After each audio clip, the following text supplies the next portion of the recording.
हम उस पर आते हैं, लेकिन देखिए ये अगर हम इस मध्यकाल को ही लें तो मोहम्मद गौरी, उसके बाद फिर सबसे बड़े जो खलनायक हैं इस विचारधारा के तहत वो औरंगजेब हैं जी।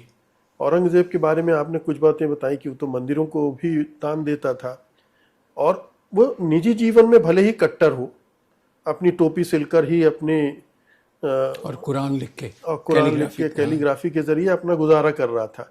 लेकिन क्या उसके राज में सचमुच में मुसलमानों पर अत्याचार हुए, जजिया लगाया गया, ये सब हुआ?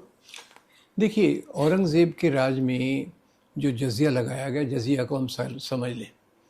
अब औरंगज़ेब ने उन 50 साल तक राज किया।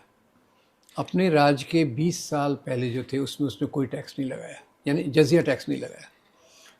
फिर उसकी इच्छा क्या थी? दक्षिण में एक्सपांड करने की। वो एक ही राजा था जो पूरा दक्षिण में आखिर तक गया, तो उसका खजाना खाली होने लग गया, तो उसने टैक्स के लिए एक जजिया कर हिंदुओं पे लगाया। अब जजिया कर को लोग बदनाम तो करते हैं, पर मैं भी उसको समर्थन नहीं करता, पर एक थोड़ा उसका क्लैरिटी देख लें। लोग कहते हैं जजिया इसलिए लगाया कि जजिया टैक्स से बचने के लिए हिंदू मुसलमान बन जाएगा।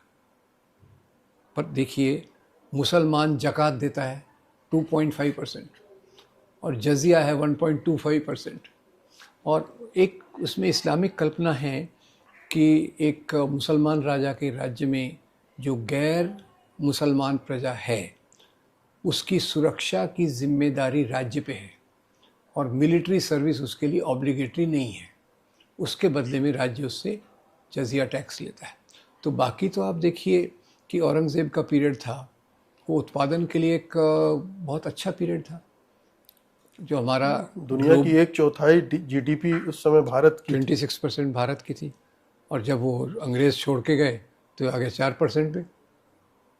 तो यानी देखिए कि उस समय ट्रेड, ये जीडीपी ऐसे तो आती नहीं है, ट्रेड, प्रोडक्शन और जो सब दस्तकारी चलती थी, हमारे यहाँ के कपड़े और दूसरी चीज़ें, ये उसका परिणाम था। तो और ये जजिया भी ब्राह्मणों पर नहीं लगाया गया था। ब्राह्मणों पे नहीं लगाया गया, स्त्रियों पे नहीं लगाया गया।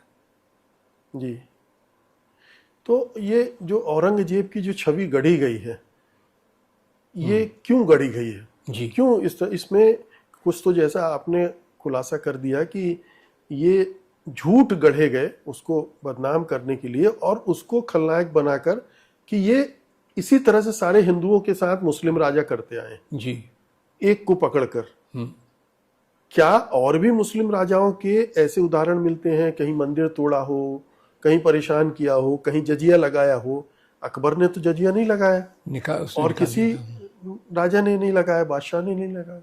जी। देखिए, मुग़ल बादशाहों में भी 2-3 ने जजिया को माफ़ किया था, ख़ासतौर से अकबर और एक और ने माफ़ किया था, बाकी जजिया चलता था। और वो टैक्सेशन का एक तरीका था, जैसे इधर ज़कात चलता है तो उधर जजिया चलता है।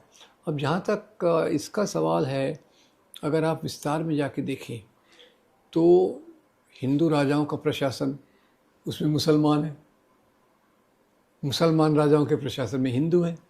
तो धर्म के आधार पे और कोई एक जजिया कहीं कहीं आपको मिलेगा।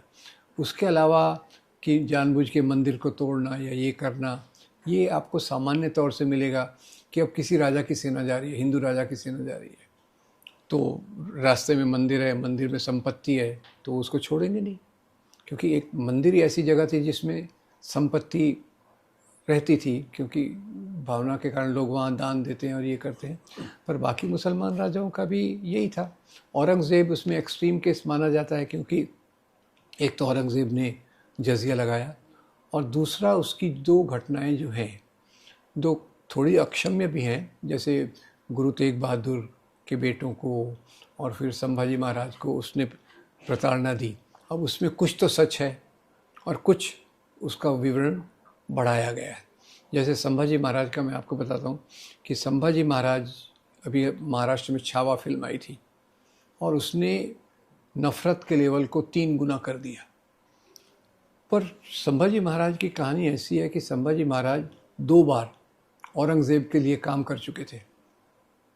उनको जब हमला करना था आदिल शाह बीजापुर पे, तो संभाजी उसके साथ थे। नंबर 2 कि संभाजी का जो बेटा था, मैं उसका नाम भूल रहा हूँ, वो बेटा औरंगज़ेब के साथ पला 17 साल के लिए। जी और जब वो वहाँ औरंगज़ेब की मृत्यु के बाद ये वहाँ से निकला तो उसने पहला काम किया, औरंगज़ेब की कब्र पे जाके उसने आदर प्रकट किया।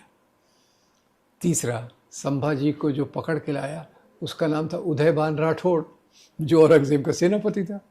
जी तो इसमें पर एक है कि जो अंग्रेजी में कहते हैं सेलेक्टिव हिस्टोरियोग्राफी, यानी आप चुन चुन के कुछ बातों को ले लीजिए, बाकी बातों को छोड़ दीजिए, तो एक चित्र यूनिफॉर्म बन जाता है कि इसने मंदिर तोड़े। अच्छा, धर्मांतरण कैसे किया उसने औरंगज़ेब ने? तो सरल बात है कि वो एक संभाजी महाराज का उदाहरण ले लेते हैं कि उसने संभाजी को कहा कि तुम धर्मांतरण कर लोगे तो मैं माफ़ कर दूंगा।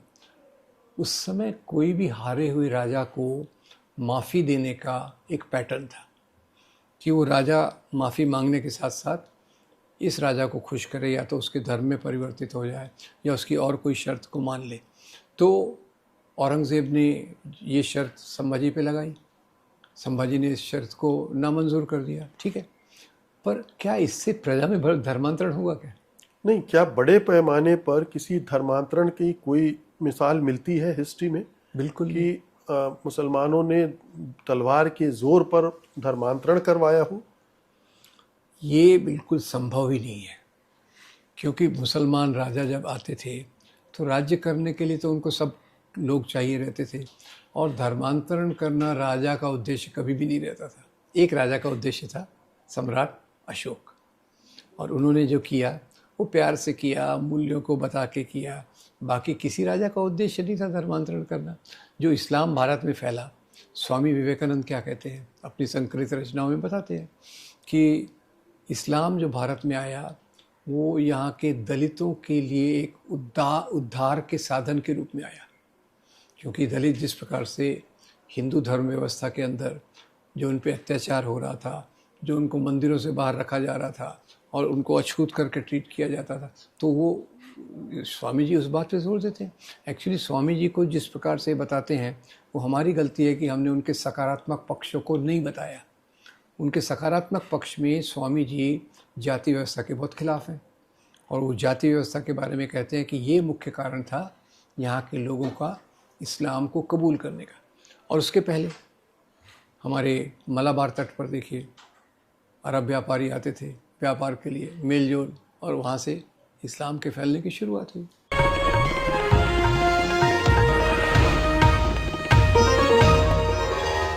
Copyright disclaimer under Section 107 of the Copyright Act 1976. Allowance is made for fair use for purposes such as criticism, comment, news reporting, scholarship, and research. Fair use is a use permitted by copyright statute that might otherwise be infringing.